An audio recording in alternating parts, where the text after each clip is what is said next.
Hi everyone, welcome back to our channel again. This is me Kate here and I'm back with new tutorial video. And on today's video, I'm going to show you how to add ask me a question on Instagram story. So without any further ado, let's get started with this video. To add ask me a question on your Instagram story, first of all launch the Instagram application from your mobile device. Then make sure that you're logged into your account. Once you're logged in and you land on your home page, now to add any story, head over to the upper left corner. You will get your profile icon with a plus on that, so tap on there.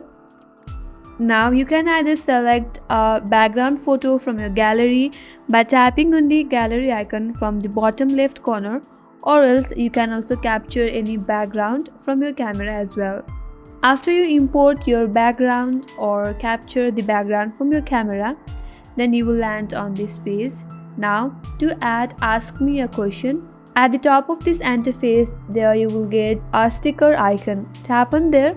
Now again tap on questions and a pop-up menu will pop up with an text that says ask me a question. If you want to modify your question, you can simply modify that as well.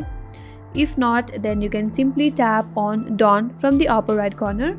You can adjust it at anywhere. You can simply drag and adjust anywhere on this interface, and after you do that, simply add this to your story and you will get a response from your friends and followers. And that's how you get or put ask me a question on Instagram story. I hope this video helped you. If you are new to our channel, do not forget to subscribe, like, comment and hit the bell icon for more upcoming tutorials. Thanks for watching. I will see you on next video.